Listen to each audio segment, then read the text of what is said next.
जी। तो नमस्कार, मैं लोकतंत्र मीडिया और साथ ही साथ जय हिंद न्यूज़ चैनल, मैं धर्मेंद्र सिंह। और अभी एक्चुअली आपका सामने आने का कारण ये कि है कि कोल इंडिया का जो काफ़ी दिनों से चल रहा था, डिमांड चल रहा था मजदूर संगठनों द्वारा कि जिस तरह सिगरेनी में 1 करोड़ का दुर्घटना बीमा लागू है, पिछले 2 साल से लागू था, उसी तर्ज पे कोल इंडिया में भी होना चाहिए। तो उसी तर्ज पे बीएमएस यूनियन के लक्ष्मण रेड्डी जी, उन्होंने डिमांड रखा चेयरमैन के सामने कि जब एक कंपनी में हो सकता है तो दूसरे में क्यों नहीं। तो उसमें 2 साल के उनके अथक प्रयास से, लक्ष्मण रेड्डी जी के अथक प्रयास से सीआईएल में चेयरमैन और बैंकों से कुछ एग्रीमेंट किया है। और उस एग्रीमेंट का क्या रूपरेखा है, आपको जो दुर्घटना बीमा है 1 करोड़ कैसा मिलेगा, उसके क्या क्या बेनिफिट है और अकाउंट कैसा निकालना है, वो सारी डिटेल आपको इस चैनल द्वारा आपको मिलेंगी। तो मैं अभी अगली मुलाकात कराऊंगा हमारे बैंक अधिकारी से। वो आपको बताएंगे कि आपको प्रोसीजर क्या है, बेनिफिट क्या है, और सारे सवाल उनसे अभी हम लोग करेंगे। तो नमस्कार।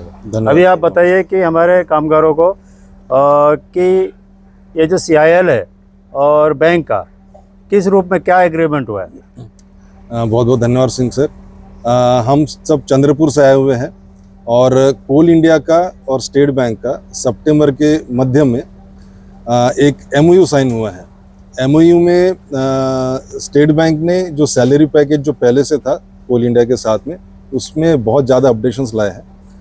जैसे आपने कहा कि सिंगरेली में जो 1 करोड़ का बीमा कवर मिल रहा था सारे वहाँ के कामगारों को, स्टेट बैंक ने भी वही इंश्योरेंस कवर जो है कोल इंडिया के सारे वर्कर्स को देने का निश्चय किया था उस एमओयू में। अभी 1 करोड़ का अपघाती मृत्यु बीमा के साथ साथ हवाई अपघात मृत्यु बीमा भी 1 करोड़ का है।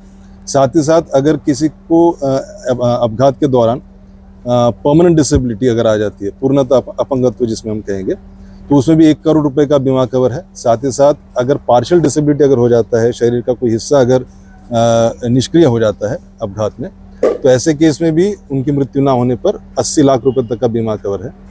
बीमा कवर जो है, इसके साथ साथ बैंक ने कई सारे एड ऑन कवर्स भी डाले हैं जो करीबन 50 लाख रुपए से ऊपर के हैं। एड ऑन कवर्स में बच्चों की पढ़ाई के लिए, लड़की की जो गर्ल चाइल्ड है उसकी शादी के लिए 10 लाख रुपए तक का air ambulance, then repatriation of mortal remains, इस तरह के कई सारी सुविधाएं उसमें जुड़ी हुई है, जिसमें 50 लाख के ऊपर का एड ऑन कवर्स भी बन जाता है।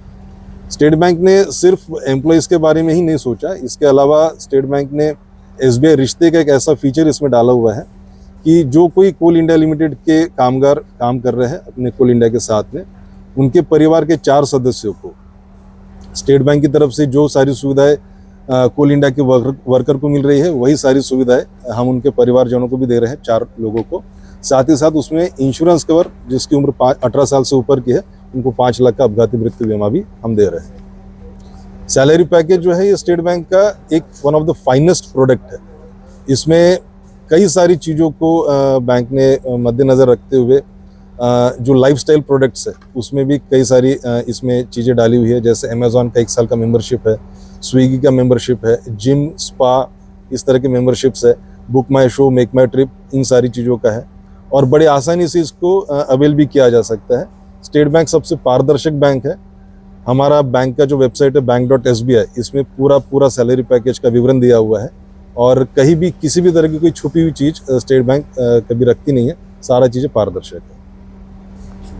तो देखा साथियों, किस प्रकार से इन्होंने पूरा उसकी प्रोसीजर बताया कि कैसा अकाउंट निकालना है, क्या क्या बेनिफिट मिलेंगे।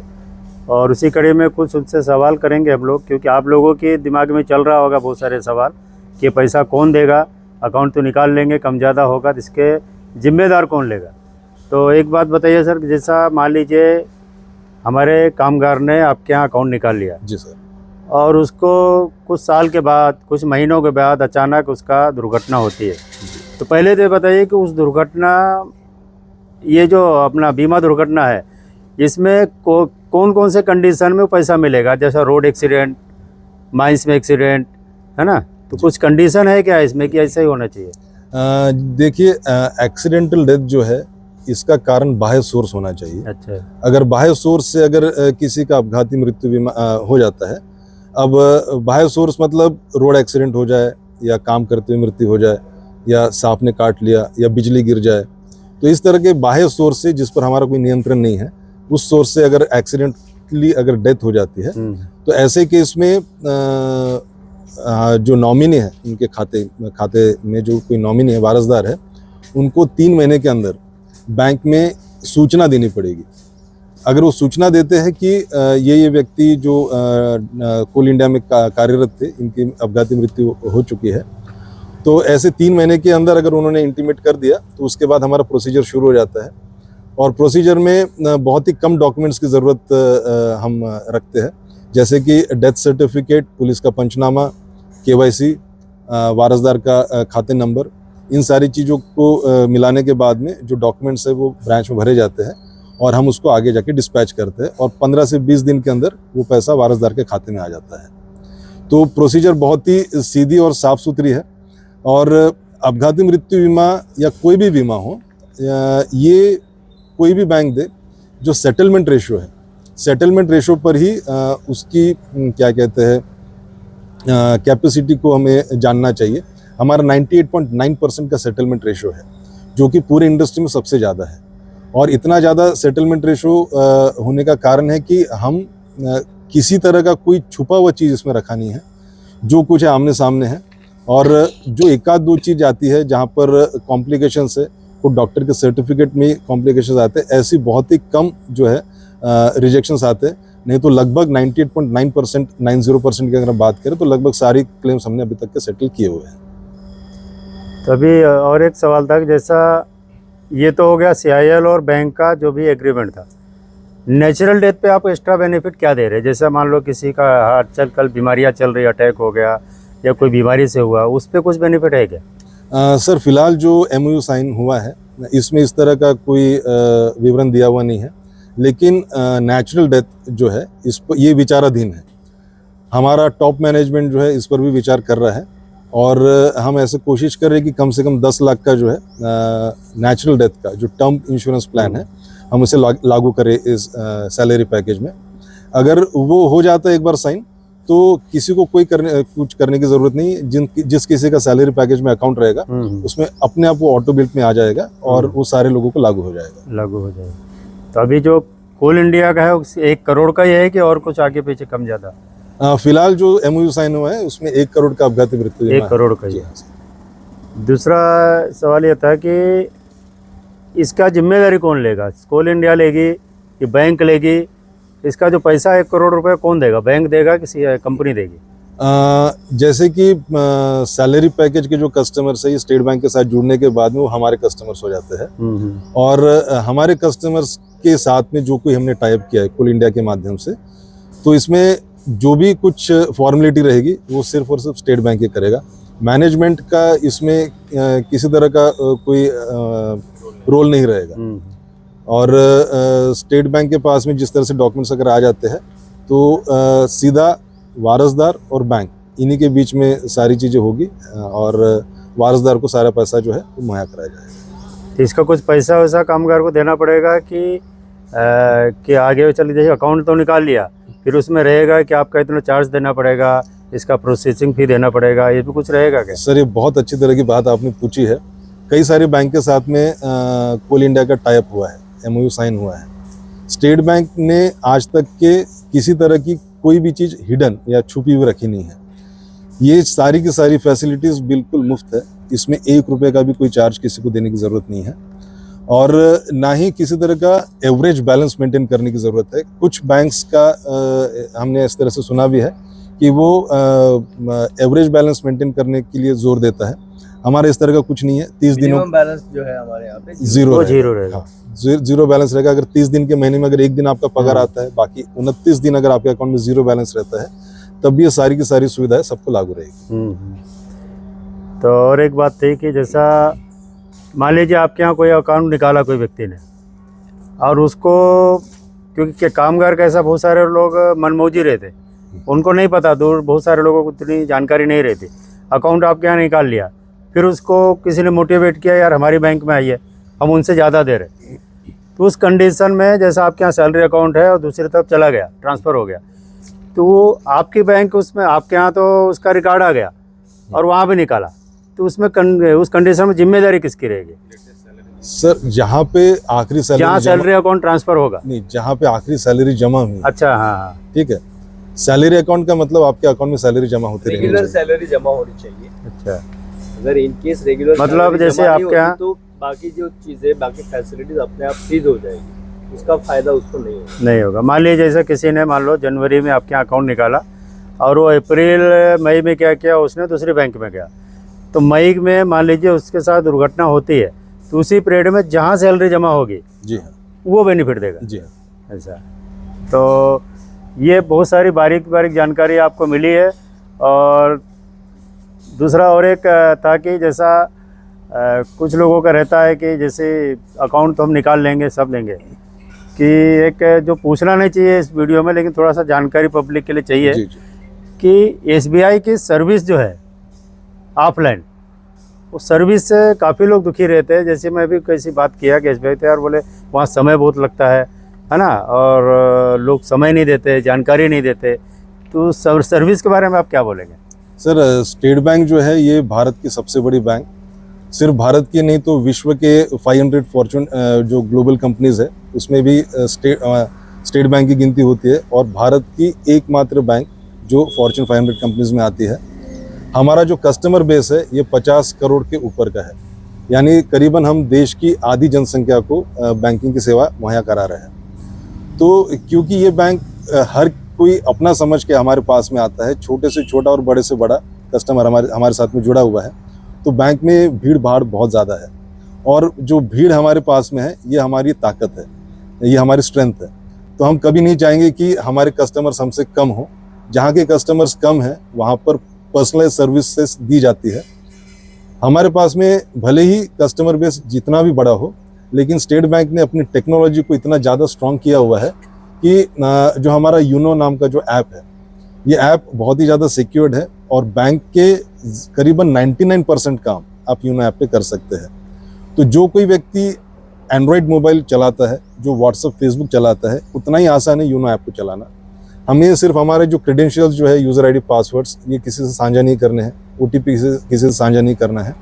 और यूनो ऐप अगर आप इस्तेमाल करना शुरू करें तो शायद ही कभी आपको ब्रांच तक के जाने की ज़रूरत पड़े। जब कभी आपको लोन लेना पड़े उस समय आपको बैंक में जाके डॉक्यूमेंट साइन करने के लिए जाना पड़ सकता है। अगर केवाईसी 10 साल में एक बार आपको अपडेट करने के लिए ब्रांच में जाने की ज़रूरत पड़ सकती है। इसके अलावा यूनो ऐप इतना हमने मजबूत और सक्षम बनाया है कि पूरी बैंकिंग आपके जेब में डाल दी है, आपको ब्रांच जाने का ज़रूरत पड़ेगा ही नहीं। तो आपको कोई भी काम स्टेट बैंक से जुड़ने के बाद कम नहीं होगा, मतलब रुकेगा नहीं।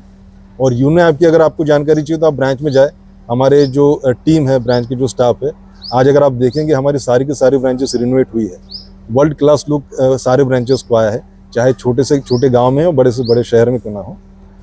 और यूनो ऐप की जानकारी देने के बाद में ये हमारा एक इन्वेस्टमेंट है टाइम का, और यूनो ऐप एक बार कस्टमर ने समझ लिया फिर वो दोबारा ब्रांच में आने की उनको ज़रूरत ही महसूस नहीं होती। तो और भी जानकारी जैसे आपको अभी दी गई कि सर्विस के बारे में कैसा रहेगा, तो मैं भी बता दूं जैसा आरबीआई के बाद में उसके बाद जो जनरल सर्विस के लिए जो भी बैंकिंग है वो भी सिर्फ एसबीआई है भारत सरकार में, और बाकी जो बैंकें आती है वो एसबीआई से, जैसा आप एलआईसी ट्राई के अंडर में आती है, नहीं वो उसका आईआरडी के अंदर में आती है।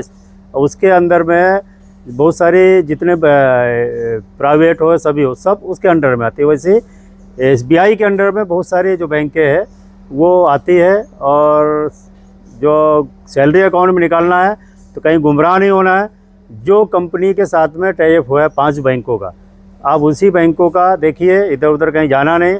बहुत सारे प्राइवेट बैंक भी हो सकता है आपके पास आए और झूठी आपको बताएंगे कि ये मेरे साथ एग्रीमेंट हुआ है, ये देखिए, तो वहीं कुछ नहीं जाना है। सिर्फ 5 बैंकों के साथ हुआ है, SBI bank, Baroda bank, Punjab bank, bank of India और यूको, तो 5 बैंकों के साथ हुआ है, इधर उधर नहीं जाना है। लेकिन मेरा एक सुझाव है कि इस देश की सबसे विश्वसनीय बैंक है एसबीआई बैंक, आप लोग वहाँ जाइए, इस वीडियो द्वारा उसकी पूरी जानकारी लीजिए और बिना देरी किए आप बैंक में जाइए। एसबीआई का जो भी अगर नहीं है आपको अकाउंट निकालिए और सैलरी अकाउंट ट्रांसफ़र कर लीजिए, क्योंकि सुविधा तो लागू हो गई है। अगर आप हम घर में बैठे रहेंगे और कल चल के अचानक कुछ भी हो सकता है जीवन में, तो आपको वो बेनिफिट नहीं मिलेगा। तो आप ये वीडियो जैसा ही देखें, जैसा जानकारी मिले, तुरंत दूसरे दिन अपनी छुट्टी लीजिए, कुछ भी करिए, बैंक जाइए, बैंक में और जो भी आपको जो डाउट क्लियर करना है कर लीजिए और आपका अकाउंट तुरंत ट्रांसफ़र कर लीजिए। ये आप सभी से अपील है। और मैं सर से और एक आखिरी सवाल ये कि ये था, मान लीजिए किसी का अकाउंट, मान लीजिए मेरा बड़ौदा में है और वहाँ मेरा कोई लोन चल रहा है और मुझे आपकी बैंक के फीचर्स अच्छे लगे, वहाँ ट्रांसफ़र करना है, तो उस कंडीशन में क्या करेंगे? सर देखिए, अभी 3 तरह की सिचुएशंस है। कुछ लोगों का ऑलरेडी स्टेट बैंक में अकाउंट है जिसमें सैलरी ले रहे हैं, तो ऐसे लोगों को उनका अकाउंट भले नॉर्मल हो या लोअर वेरिएंट का हो, हम बैकएंड से उसको आपसे कंपनी से लिस्ट लेके उसको अपडेट कर देंगे। कुछ लोगों का स्टेट बैंक में अकाउंट है लेकिन सैलरी अकाउंट उनका किसी दूसरे बैंक में है। ऐसे लोग अपने अकाउंट सेक्शन में जाके अगर एनओसी दे देते हैं और स्टेट बैंक का जो भी उनका अकाउंट पहले से है मौजूद वो अगर दे देते हैं तो हम उसको कन्वर्ट कर लेंगे। और लोन अब जैसे आपने बताया कि अगर आपका किसी जैसे बैंक ऑफ बड़ौदा में पहले से लोन अगर चालू है तो लोन हम टेक ओवर कर सकते हैं। लोन टेक ओवर तब हम कर सकते हैं जब आपका पहला सैलरी हमारे स्टेट बैंक के अकाउंट में क्रेडिट हो। अगर आपका एक सैलरी भी क्रेडिट हो जाता है तो आपका जिस किसी बैंक में पर्सनल लोन हो या कोई भी और तरह का लोन हो, हम उसको टेक ओवर करने के लिए सक्षम है। वो बैंक से एनओसी वगैरह लेना पड़ेगा? हाँ सर, जो आपके अकाउंट्स डिपार्टमेंट की जो भी फॉर्मेलिटीज है वो सारी पूरी करने के बाद में अगर आपने स्टेट बैंक के अकाउंट में अगर एकमात्र सैलरी भी अगर क्रेडिट कर ली तो हम आपको पर्सनल लोन दे सकते हैं। तो और दूसरा एक ये था कि जैसा CIL और कंपनी के साथ में जो एक एग्रीमेंट हुआ है, जो आपका पूरा बायोडाटा आया है ऊपर से सभी बैंकों का आया है जी, तो वो उसका पूरा डिटेल भरना जरूरी है कि ऑटोमेटिक ट्रांसफ़र हो जाएगा? क्योंकि नामिनी और पूरी अपनी डिटेल उस फॉर्म में तो फिलअप करना पड़ेगा ना। देखिए, नया खाता खोलने के लिए किसी को ब्रांच जाने की जरूरत है नहीं। वो हम हर माइंड में कैंप लगा के अकाउंट ओपन कर रहे हैं। जिनका पहले से अकाउंट है उसका लिस्ट लेने के बाद में हम कन्वर्ट तो कर लेंगे। हालांकि अकाउंट में नॉमिनी है या नहीं ये हर व्यक्ति को खुद होकर एक बार जांचना पड़ेगा। ये जांचने के लिए वो चाहे तो यूनो ऐप का इस्तेमाल कर सकते हैं या फिर ब्रांच में जाके विजिट कर सकते हैं। जिस किसी के खाते में नॉमिनेशन नहीं है तो ये तो हमारा रिक्वेस्ट रहेगा हर किसी से कि वो नॉमिनेशन अपने अकाउंट में चेक करे और ना अगर हो तो नॉमिनेशन 100% करा ले। क्योंकि अगर नॉमिनेशन नहीं है तो उसके बाद की जो लीगल फॉर्मेलिटीज है उसमें जो वारसदार लोग हैं उनको काफी ज्यादा मानसिक त्रास होता है।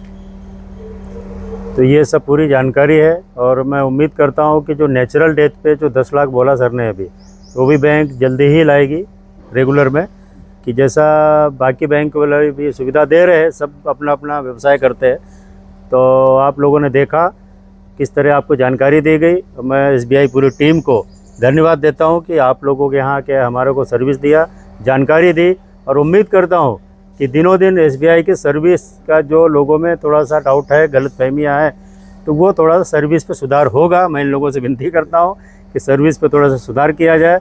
और जो हो सकता है काम के समय किसका भी होता है कि अचानक कोई आदमी आ गया और थोड़ा सा उनका बोली में, लैंग्वेज में हो सकता है, बाकी लेकिन सर्विस तो आज तौर से ठीक है। ऑफलाइन में भी सर्विस इनकी सुधारे और उम्मीद है कि आपकी अच्छी सर्विस मिलेगी। धन्यवाद, आप हमारे यहाँ हैं।